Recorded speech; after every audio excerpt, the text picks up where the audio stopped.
The Tampa Bay Buccaneers get a win in Germany against the Seahawks 21-16 and head into the bye week at 5-5. We tell you why the Bucs were able to take down Seattle right now. Let's go.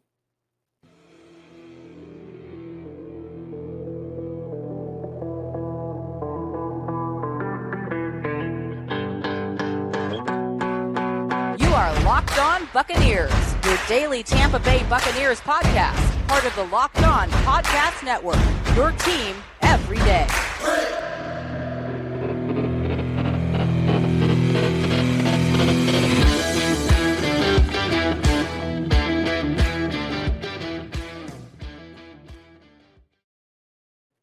What's up, and welcome to the Locked On Bucs podcast, part of the Locked On Podcast Network, your team every day. We are your daily podcast covering the Tampa Bay Buccaneers, free and available on all platforms, including YouTube, where you are watching live right now. And we thank you for making us your first listen or view of the day. I am James Yarcho, joined by my co-host, Mr. David Harrison. Check out his work over at Sports Illustrated's BucsGameDay.com. Check me out at SB Nation's BucsNation.com. And follow everything on Twitter at Locked On Bucs, at JYarcho_Bucs, and at DHarrison82.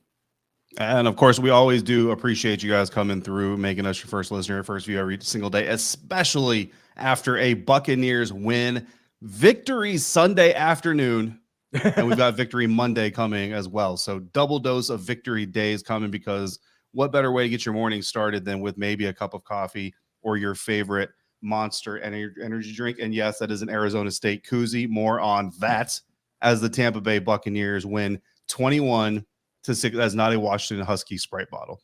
Washington or the Seattle Seahawks fall 21-16 over to the Tampa Bay Buccaneers. Buccaneers improved to 5-5 heading into their bye week, James, and not maybe more important, but just something kind of interesting, kind of annotating the way that this season has gone. First back-to-back home wins for the Buccaneers since weeks 11 and 14 of 2021. Now, Bucs fans are probably like, that wasn't that long ago, because you're Bucs fans, and we've seen the Buccaneers not have back-to-back home wins for much longer strings. But when you're looking at this team not having back-to-back home wins since week 11 and 14 of last season is a little bit longer than you expect. But a big win going into the bye. What does it mean to you that the Buccaneers get to take a 2-game winning streak into the bye week?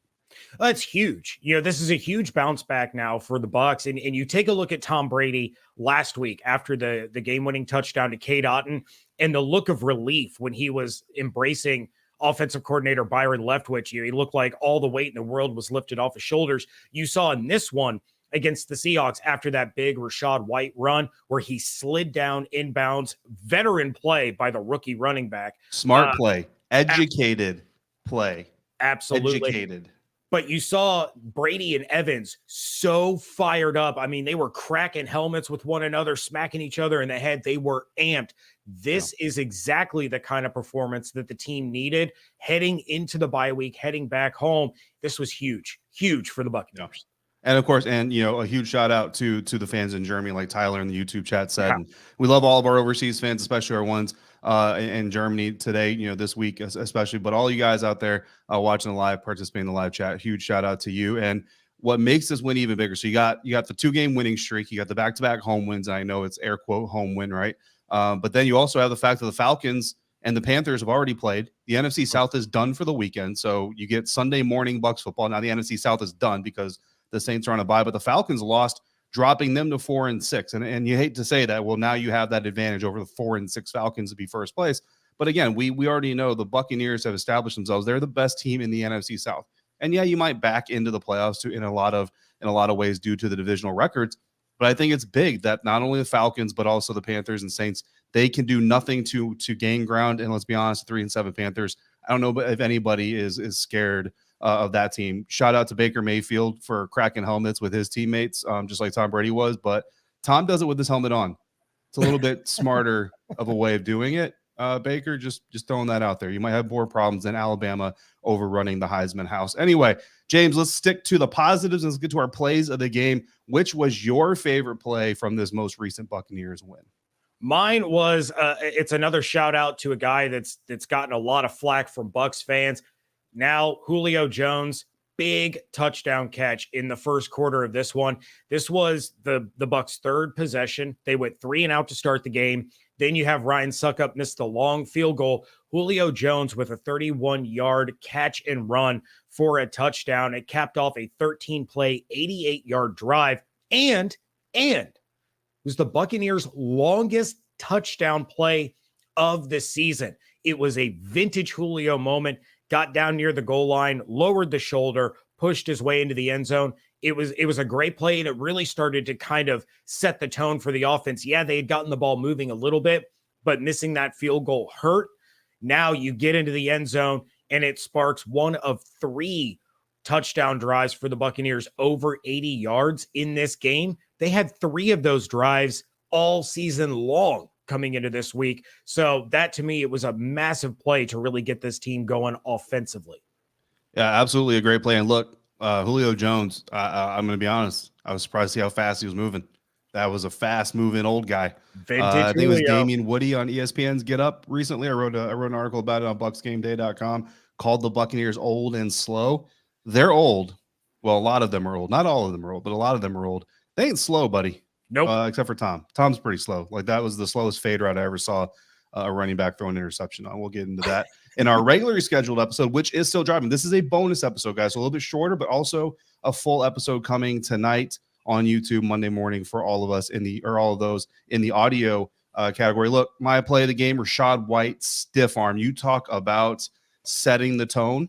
And yeah, the Bucs set the tone early, but Rachaad White there to end the third quarter. I know the Seahawks ended up kind of coming back a little bit, but I think that is a moment, James. These guys are going to go back there and watch film. Look, first of all, they got a really long flight from Germany, and they're probably not going to sleep because those guys are probably going to be pretty turned up after this win. Rachaad White, hopefully he got some souvenirs, little desktop Germany flag, maybe like a little like Lederhosen type outfit or whatever, but he's got a permanent souvenir for him to take home with him because that highlight is everywhere of him absolutely destroying Quadra Diggs of the Seattle Seahawks. That is a tone setter. That is the fight and the bully ball we have been wanting to see from the Buccaneers, and Rachaad White dropped it there. I got a lot of people loving my ASU swag here in the office, James, and I couldn't be more proud to be a Sun Devil than I am right now. And I hope that all of you are going to take those good vibes over to our friends at Total Wine and More, because this postcast episode is brought to you by Total Wine and More. When you find a new favorite single barrel bourbon, by the way, bourbon is what's holding up my ASU shirt back there. It's not single barrel, but it still counts. Or the perfect gift for everyone on your list. You'll know you found something special, all for the lowest price. Love what you find. Total Wine and More. Spirits not sold in Virginia and North Carolina. Of course, drink responsibly. You must be 21 to participate.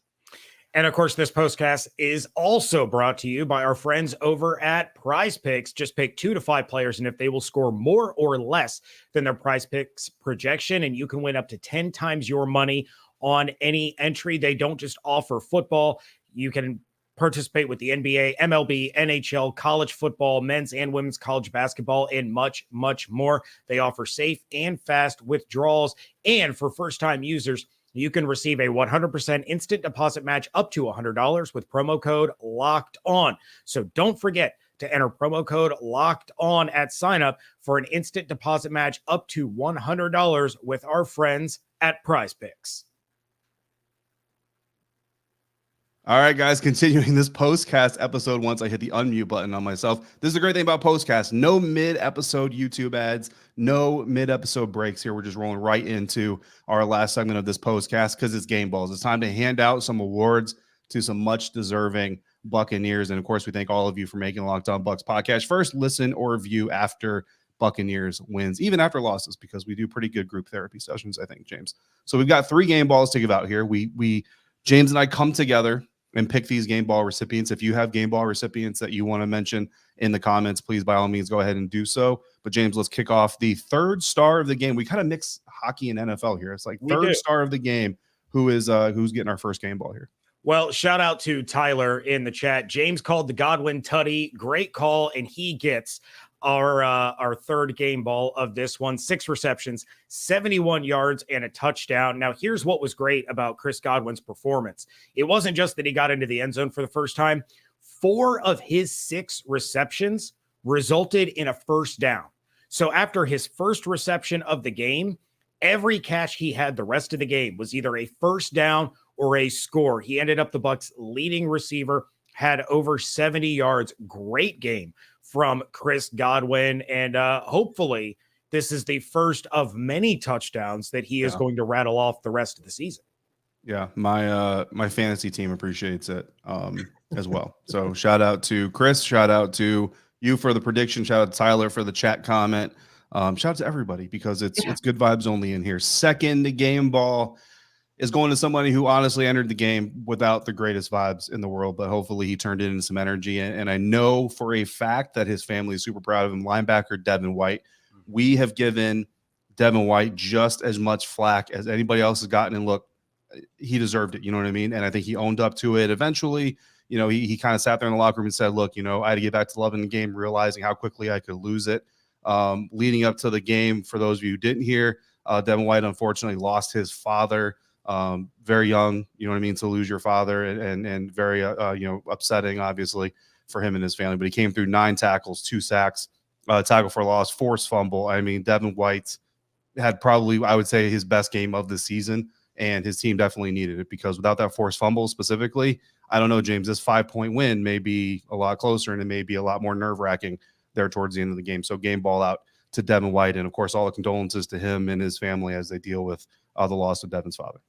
Yeah, no doubt about it. The forced fumble was clutch, but I also think Devin White deserves a lot of credit for Kenneth Walker, who we were both concerned about coming into this game, having less than 20 yards rushing on the day. Devin White was all over him.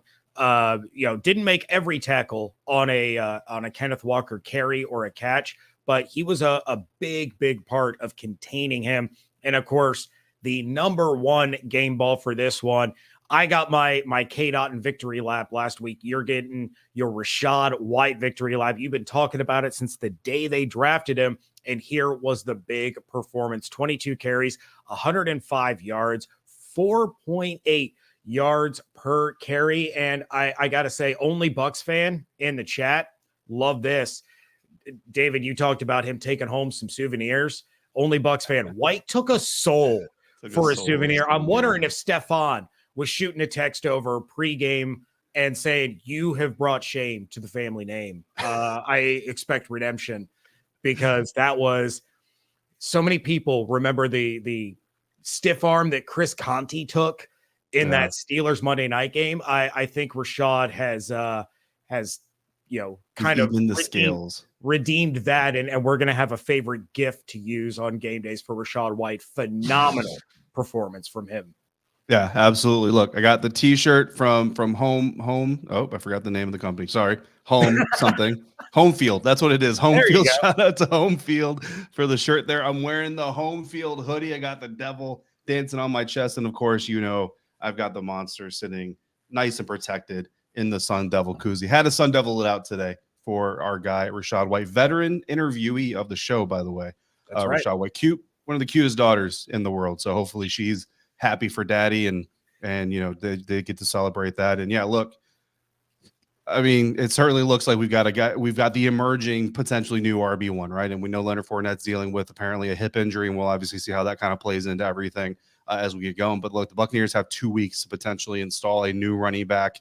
We are going to talk more about that on our full episode. So we're going to dive much deeper into this Rachaad White, Leonard Fournette discussion. But for now, I'm going to take my victory lap as a proud Sun Devil graduate.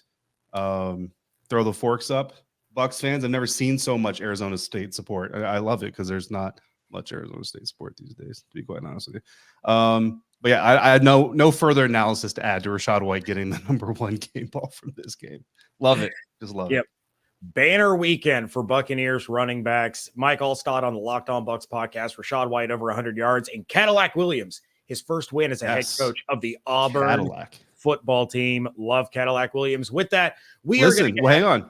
Let's give a shout out to Mike Allstott, though. He said on the show, and look, I got to be honest with you guys. Mike said to me, he said, this is going to be a week. You're going to see the pass game and run game balance each other out and really get going together to push this offense. And after the interview was over and I wrote it up for BucsGameDay.com and I put it on the episode, I was like, I don't know, man.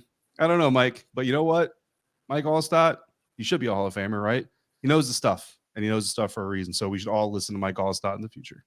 Absolutely. He knows what he is talking about. All right. We are going to get out of here. You all enjoy the rest of your football Sunday. We will be back with our full episode. It is still dropping as scheduled. So make sure that you come back for more reaction, more analysis from the Buccaneers win over the Seahawks. But of course, for the biggest headlines in all sports, check out Locked On Sports today. It is available on YouTube and wherever you are listening to this podcast. Check out David's work over at BucsGameDay.com. Check me out over at BucsNation.com. And if you want to send in your reaction, of course, you can give us a call at 813-444-5841. Hope you all enjoy the rest of your day. Stay safe, stay healthy, fire those German cannons. And we thank you so much for joining us right here at Locked On Bucs.